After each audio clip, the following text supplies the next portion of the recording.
Alkene में अगर हम लोग HBr ऐड करते हैं तो दो प्रोडक्ट आता है। पहला होता है मार्कोनिकॉव रूल के हिसाब से और दूसरा होता है एंटी मार्कोनिकॉव रूल के हिसाब से। एक वीडियो में ऑलरेडी मैं डिस्कस कर चुका हूं कि मार्कोनिकॉव रूल के हिसाब से क्या होगा।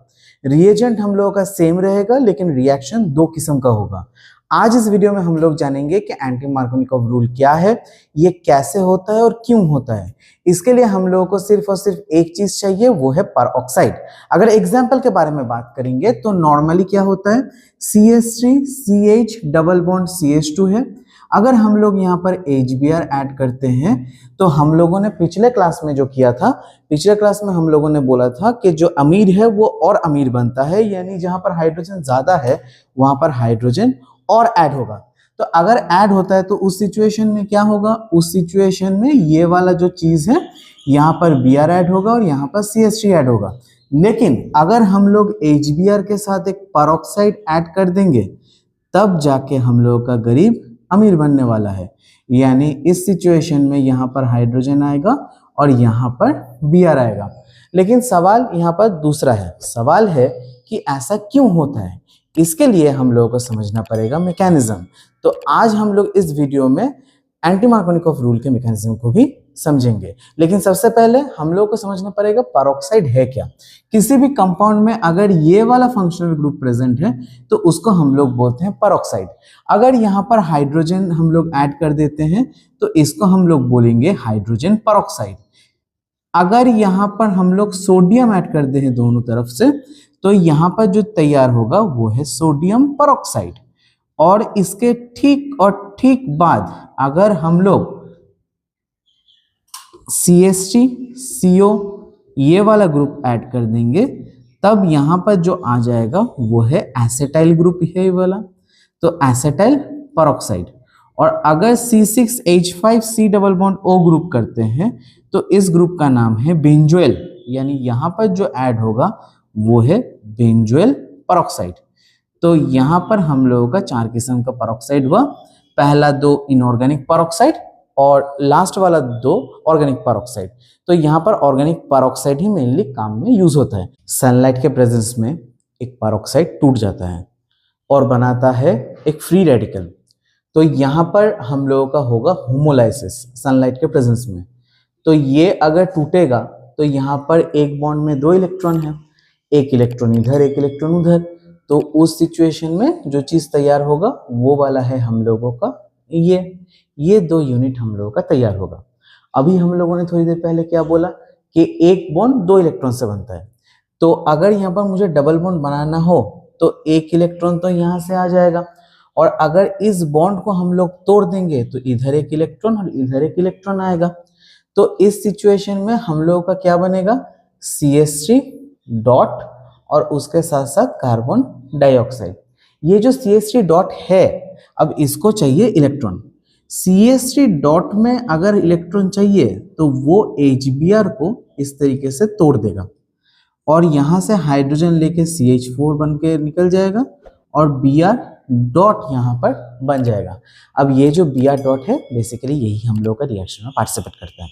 तो Br डॉट यहाँ पर अगर रिएक्शन में पार्टिसिपेट करेगा तो सेकेंड स्टेप में क्या होने वाला है, अब इस बॉन्ड को हम लोग डबल बॉन्ड को तोड़ेंगे। डबल बॉन्ड अगर हम लोग होमोलाइसिस करते हैं तो एक इलेक्ट्रॉन CH के ऊपर आएगा, एक इलेक्ट्रॉन CH2 के ऊपर आएगा। और अगर Br डॉट यहाँ पर हम लोग ऐड करेंगे तब उसके पास दो ऑप्शन है। पहला ऑप्शन क्या है, या तो CH डॉट में वो ऐड हो या फिर दूसरा ऑप्शन क्या है, ये CH2 डॉट में ऐड हो। अगर CH2 डॉट में ऐड होता है तो उस सिचुएशन में क्या होगा, उस सिचुएशन में ये 2 डिग्री फ्री रेडिकल बन जाएगा। अगर 2 डिग्री फ्री रेडिकल है तो ये ज्यादा स्टेबल है 1 डिग्री फ्री रेडिकल के मुकाबले। अगर 2 डिग्री रेडिकल ज्यादा स्टेबल है तो उस सिचुएशन में क्या होगा, उस सिचुएशन में ये वाला प्रोडक्ट मेजर प्रोडक्ट बन जाएगा। ये ज्यादा स्टेबल है क्योंकि हम लोगों ने बोला था अल्फा हाइड्रोजन जहां पर ज्यादा होगा तो वहां पर स्टेबिलिटी ज्यादा होगा। यहाँ पर 5 अल्फा हाइड्रोजन है। लेकिन अगर हम लोग यहाँ पर दूसरे वाले में देखेंगे तो उस सिचुएशन में क्या होगा, उस सिचुएशन में हम लोगों का सिर्फ और सिर्फ अल्फा हाइड्रोजन एक रहेगा, यानी ये ज्यादा स्टेबल बिल्कुल भी नहीं है। इसमें जब H डॉट आके रिएक्शन करेगा तब बना देगा CH3 CH2 CH2 Br। तो ये वाला हम लोगों का मेजर प्रोडक्ट आ गया।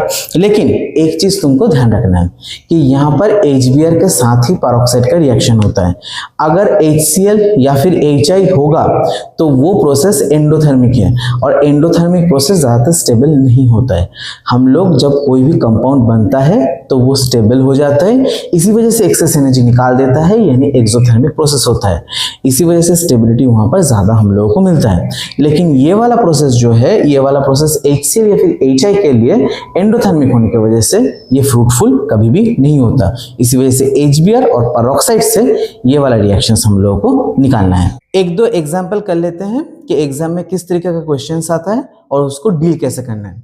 मान लो ये वाला एक कंपाउंड है, बॉन्ड लाइन स्ट्रक्चर में तुमको दिया गया है, जहां पर एक बार बोला है HBr और दूसरे बार बोला है क्या, HBr के साथ पेरोक्साइड। अब HBr अगर दोगे तो क्या होगा, देखो ध्यान से। हम लोगों ने क्या बोला, डबल बॉन्ड हम लोगों का टूटेगा, एक जगह पर H ऐड होगा, एक जगह पर Br ऐड होगा। अब सवाल है कहाँ पर Br ऐड होगा, जहाँ पर हाइड्रोजन कम है। तो यहाँ पर हाइड्रोजन कहाँ पर कम है, हम लोगों का पार्टिसिपेट कौन कर रहा है रिएक्शन में, ये वाला कंपाउंड, मतलब ये वाला एटम और ये वाला एटम। इन दोनों में से किसी एक में Br ऐड होगा जहां पर हाइड्रोजन कम है।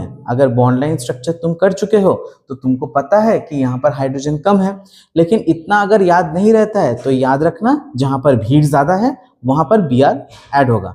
यानी Br हमेशा भीड़ को फॉलो करता है। यानी Br कहां पर ऐड होने वाला है, Br हम लोगों का ऐड होने वाला है यहाँ पर।